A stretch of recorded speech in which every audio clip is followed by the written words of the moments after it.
정말 아주 작은 공간에 더 많은 용량을 저장을 하려고 하다 보니까 머리카락 안에도 수백 개의 층을 낼 수 있을 만큼 미세화되고 있는 이 반도체 시장에서 ALD라고 하는 증착 장비를 개발을 했고 SK 하이닉스에 독점적으로 공급을 하고 있고 최근 실적과 수주 잔고는 우상향을 하고 있습니다.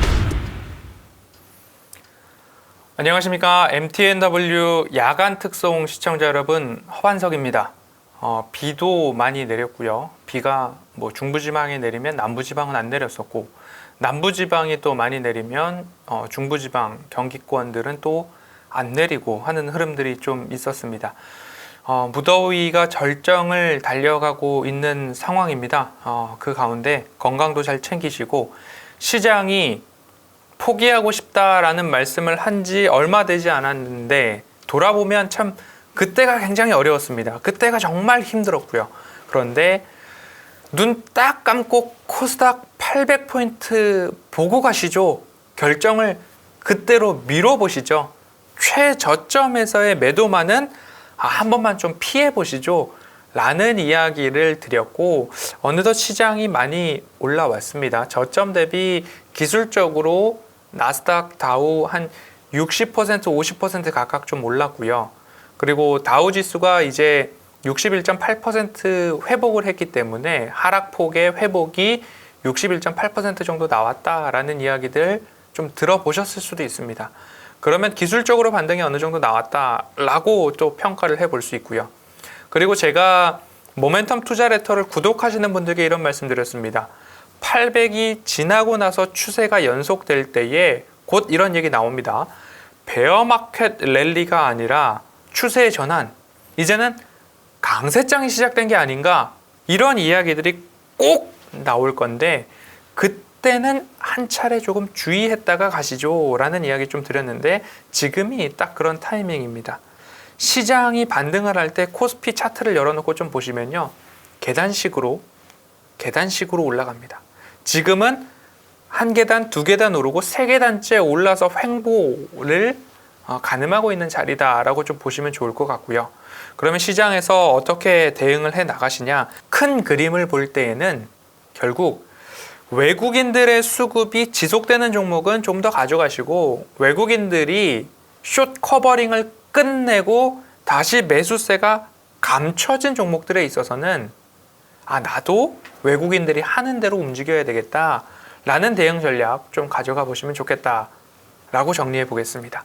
자, 지난주 그리고 지지난주에 두 종목 했습니다. 먼저 지난주 종목 보면 휠라홀딩스였죠. 휠라홀딩스는 윤윤수 회장님과 바로 아래 최대주주 피에몬테가 자사주 매입을 적극적으로 지분 확대를 해 나가고 있다라는 말씀을 드렸고, 결국엔 우리도 그 가격대에 좀 진입을 해보자. 그 가격대가 얼마였습니까? 35,000원 아래였습니다. 야간 특송 촬영을 오면 가장 기분 좋을 때가 있습니다. 제 차트를 딱 열면 지난주에 했던 차트 그림이 그대로 나옵니다. 그러면 새로 그리지 않고 이 상태에서 얼마나 올랐는가를 좀 볼 수 있는데요. 차트 좀 볼까요? 허반석의 작전 리포트는 첫 번째 가격적 모멘텀, 그러니까 차트상 저위험 구간에 매수를 하자라는 말씀을 드렸고, 지금처럼 하나 둘 저점들을 이어가고 있고, 지난주 우리가 바로 이 구간에서 매수를 좀 했습니다. 매수를 한 이후에 바로 조금 큰 시세가 나왔습니다. 큰 시세가 나오고 수익 실현을 하신 분들은 수익 실현을 하시고, 그리고 보유하고 계신 분들은 보유를 하시고, 그리고 막 올라가는 것을 보고서 뒤늦게 따라가셨던 분들은 우리는 분명히 35,000원, 아무리 많아도 31,000원 밑에서 매수를 하셔야 된다라고 강조를 드렸습니다. 왜? 최대 주주가 지분을 확대해 나가고 있는 평균 단가가 그 정도 수준이었으니까요. 그러면 지금 한 6%, 7%대 이번 주에 조정을 좀 받고 있습니다. 그럼에도 31,000원 위에서 있기 때문에 35,000원이라는 가격적 전략을 잘 지키셨던 분들은 그래도 적잖은 수익을 기록을 하실 수 있었다라는 점 한번 참고를 해보실 수 있고요. 그리고 그 전주에 한국가스공사를 좀 말씀을 드렸습니다. 이것도 마찬가지로 주봉상 차트상 저위험 구간을 좀 말씀을 드렸는데요. 자, 다시 한번 체크를 해볼까요? 거의 20년치 차트를 열어놓고 저점에서 동그라미 하나, 그리고 최근의 저점에서 동그라미 하나 이렇게 놓고서 이 두 선을 한번 연결해 보겠습니다. 이렇게 두 선을 연결을 해 보니까 이 선을 깨뜨리고 내려온 적이 그렇게 많지 않더라 라는 점 볼 수 있을 것 같고요. 그리고 나서 90년도를 지나서 최근의 저점들을 다시 한번 좀 연결을 해 보면 이러한 흐름들이 좀 나옵니다. 그러면 완만하게 상승을 할 수 있고 이 구간은 최소한 깨지 않는 흐름들이 나오더라 라고 볼 수 있을 것 같고, 지난주에 바로 이 지점에서 매수를 진행을 하였고 함께 작전 리포트와 야간 특송을 시청하신 분들이라면 적지 않은 수익을 기록하고 계신다라고 생각이 듭니다. 그러면 되돌림 자리 1차 목표가까지는 추세적으로 그리고 수급적으로도 견조한 흐름들이 나오고 있다라고 보고 있기 때문에 1차로 5만 원까지는 되돌림 자리까지는 조금 길게 가져가셔도 무방하지 않을까라는 말씀 함께 좀 드리고 싶습니다. 왜냐?